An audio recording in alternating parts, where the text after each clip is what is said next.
use different options to leave Kiev. I understand that since then, all of our nationals have left Kiev. The information with us is that we have no more nationals left in Kiev. Nobody has contacted us from Kiev since. All our inquiries have revealed that each and every of our nationals have come out of Kiev to the extent that we can tell you. I'm talking about citizens.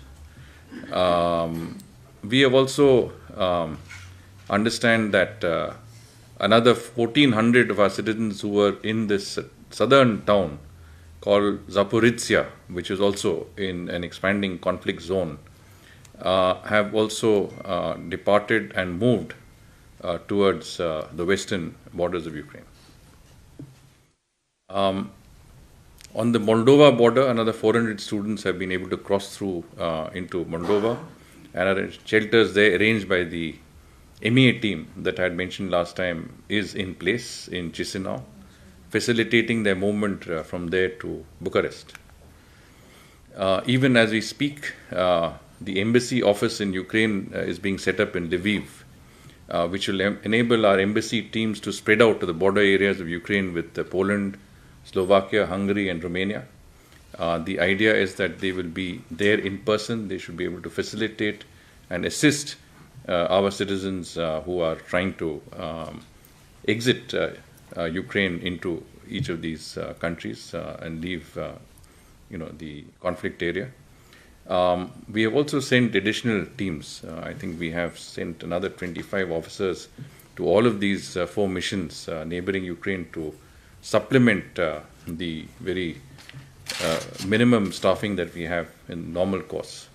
You are aware that the Prime Minister has sent 4 senior cabinet ministers as special envoys to each of these countries, and they are already either on their way or in place. And of course, these teams that are there will also supplement all of these efforts that are on the way to assist our citizens in crossing over and also their stay and facilitation in the countries concerned until we can get them on a flight back home. Over the next 3 days, 26 flights have been scheduled to bring out Indian citizens. Apart from Bucharest and Budapest, airports in Poland and the Slovak Republic will also be used. We will mount as many flights as required. A C-17 Indian Air Force aircraft is also expected to fly out tomorrow morning at 4 a.m. and reach Romania, where it will also bring back, repatriate our citizens who are there. We will be also, in the course of the next few days, mounting more Indian Air Force flights to bring back our citizens. I had also mentioned humanitarian assistance to Ukraine at the request of the Ukrainian government. A flight left this morning carrying the first tranche of humanitarian assistance to Ukraine through Poland. The consignment comprised medicines, medical equipment, other relief material. Another flight tomorrow will carry a second consignment, also through Poland. And besides medicines, we have a number of other items that are also there, which are all for the use of humanitarian use in Ukraine. You are aware that Prime Minister yesterday had spoken to his counterparts from the Slovak Republic and Romania to seek their assistance in continued support to our evacuation efforts. He has just now spoken to the President of Poland in a similar endeavor. He has also received calls, and this happened as we were at the meeting, from the President of France and the President of the European Union Commission, Charles Michel. So in a sense that, we are certainly reaching out diplomatically to all concerned to ensure the safety and security and protection of our citizens in Ukraine. I think we have examined every possible option. The safe passage that we are seeking is very, very important. I had emphasized to both the Russian and the Ukrainian ambassadors the importance of providing this corridor, this option to enable our citizens to leave Kharkiv and Sumy. And I think the ambassadors recognized the necessity of getting our citizens out of this conflict zone. And we will be in touch with them in this regard.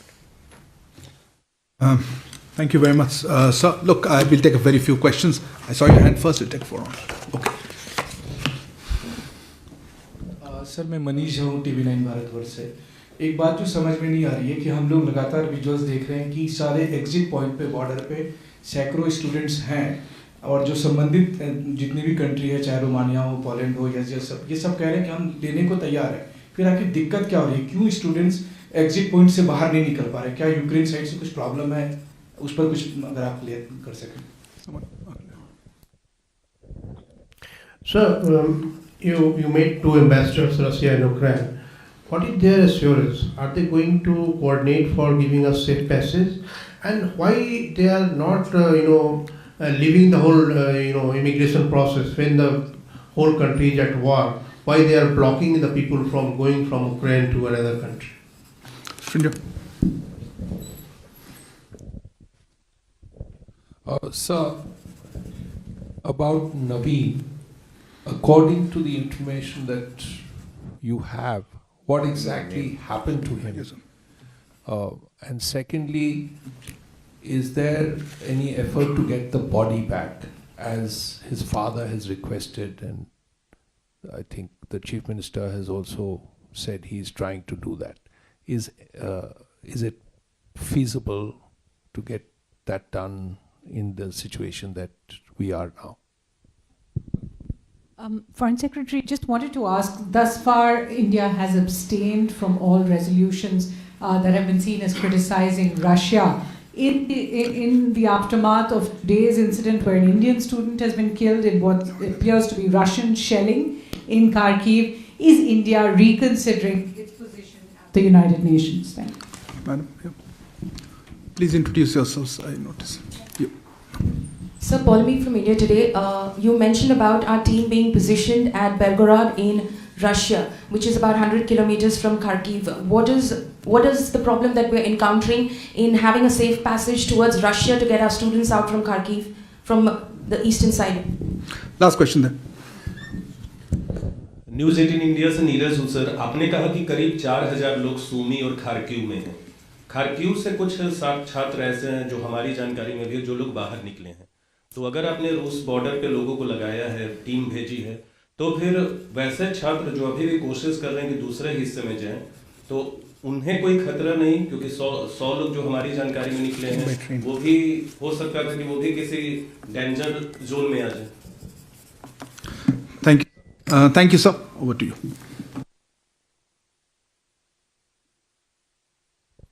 Manish ji, आपने ये प्रश्न पूछा कि जो हमारे नागरिक Ukraine से बाहर निकलना चाहते हैं पश्चिमी की तरफ, तो उनको क्या तकलीफ़ हो रही है और क्यों निकल नहीं पा रहे हैं। तो जैसे मैंने कहा कि ये जो बॉर्डर क्रॉसिंग्स हैं, इनमें से 5 लाख लोग निकले हैं जब से कॉन्फ्लिक्ट शुरू हुआ, मतलब 24 फरवरी से आज तक 5 लाख यूक्रेनियन नागरिक वहाँ से निकल गए हैं। और फॉरेन नेशनल्स भी काफ़ी हैं, जैसे हमारे नागरिक हैं, काफ़ी और भी नागरिक उस बॉर्डर पॉइंट्स पे हैं। तो यहाँ की ये समस्या ये नहीं है कि हमारे नागरिक निकल नहीं सकते किसी टेक्निकल या कुछ और कारण के वजह से। प्रॉब्लम ये है कि वहाँ पे क्राउडिंग काफ़ी हो रही है, लाइन बहुत है वहाँ पे। आप समझ सकते हैं कि यूक्रेनियन बॉर्डर गार्ड्स के काफ़ी और भी मतलब कंसर्न्स हैं। अभी तो युद्ध चल रही है वहाँ पे, तो इसलिए डिलेज हो रहे हैं। पर ये हम कह सकते हैं कि हमारे जो नागरिक पश्चिमी की तरफ पहुँच गए हैं, कम से कम उनका सुरक्षा, जो युद्ध चल रही है उनका सुरक्षा तो थोड़ा सा बेहतर है अगर आप कंपेयर करें कॉन्फ्लिक्ट जोन से। तो इसीलिए हमने हमारे जितने भी नागरिक कीव में थे, जितने भी हमारे छात्रों कीव में थे, उनको सभी को हमने ये सलाह दी, ये सुझाव दिया कि हाँ, ये पश्चिमी की तरफ आएँ और ये वहाँ से जब भी मौका मिले एग्ज़िट करें। और काफ़ी ऑप्शंस एग्ज़िट करने के लिए हैं। हंगरी की तरफ जा सकते हैं, स्लोवाकिया की तरफ जा सकते हैं, रोमेनिया, पोलैंड, जहाँ भी एग्ज़िट हो सकता है वहाँ से एग्ज़िट करें। और मोल्डोवा भी 5वां रूट खुल गया है। तो इस प्रयास में आप देख सकते हैं 7,700 हमारे नागरिक निकल गए हैं वहाँ से, इन रूट से। तो ये मतलब आप देख सकते हैं इतना छोटा फिगर नहीं है। 2,000 तो निकल मतलब वापस आ गए हैं और 4-5 हज़ार वहाँ पे एयरक्राफ्ट के लिए इकट्ठे हुए हैं। और जैसे मैंने कहा 26 फ्लाइट्स शेड्यूल्ड हैं जो कि अगले 2-3 दिन में इन देशों में जाके हमारे लोगों को वापस ले आएंगे। तो ये पूरी तरह प्रयास हो रही है कि जितने भी हमारे नागरिक यूक्रेन में हैं उनको जल्दी से जल्दी निकाला जाए यूक्रेन से और उनको घर वापस ले आए। There was a question about immigration process. Similar question, I think.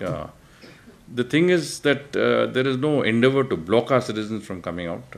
Again, I think the issue is logistical.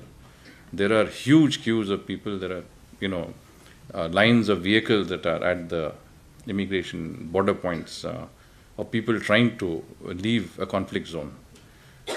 And of course, you have to understand that being a conflict zone, there is confusion also. There is no clear-cut control. It is not a normal time that we are trying to, go across a normal peacetime crossing. It's a difficult zone. And in that context, I think we are doing our best possible. As I told you, our embassy in Ukraine has set up office in Lviv. Lviv will give them easy access. Their team should fan out to all these points to assist our people within Western Ukraine. On the other side of the border, our ambassadors and their teams are waiting. They're doing everything possible to intercede with the local authorities to speed up that process and facilitate the exit of our citizens. The Prime Minister himself has spoken to the presidents of Slovakia, of Romania, of Poland. So in a certain sense, it has been taken up at the highest levels. He has spoken to the President of Ukraine, as I mentioned to you. So every effort is being made to make sure that our citizens can come out as speedily and as without with minimum inconvenience. I think one question was about Naveen and his About safe passage. safe passage. Yeah.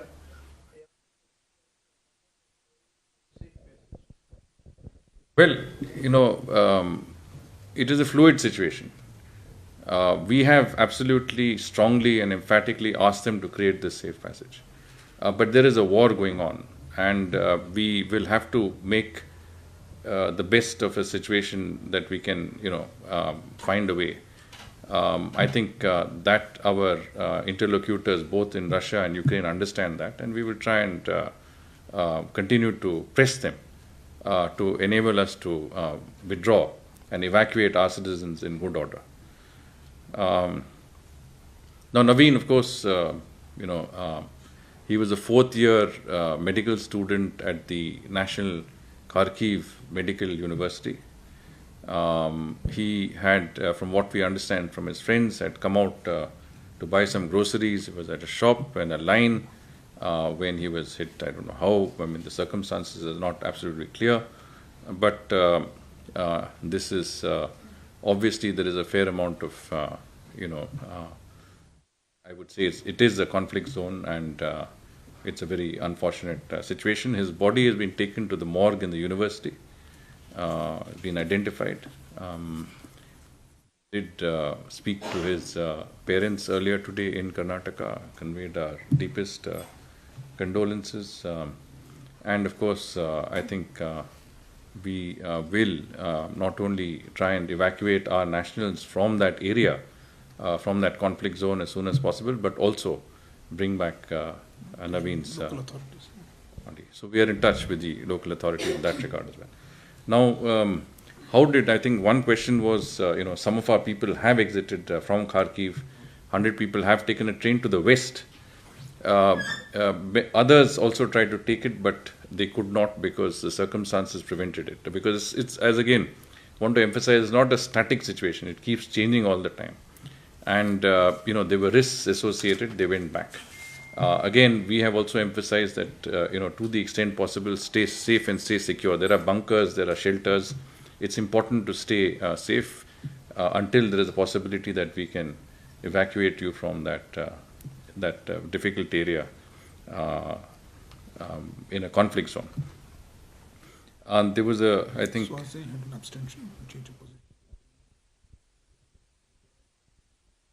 Well, in the United Nations, we take positions that are based on certain very careful considerations, and certainly we do regard the merits of each and every case that come before us. There are a number of resolutions that have emanated from the first resolution that was an aborted process. There is now the second or a third resolution in the Security Council. There's a resolution in the UN General Assembly, and we will consider all of them, in their entirety and take decisions in our best interests.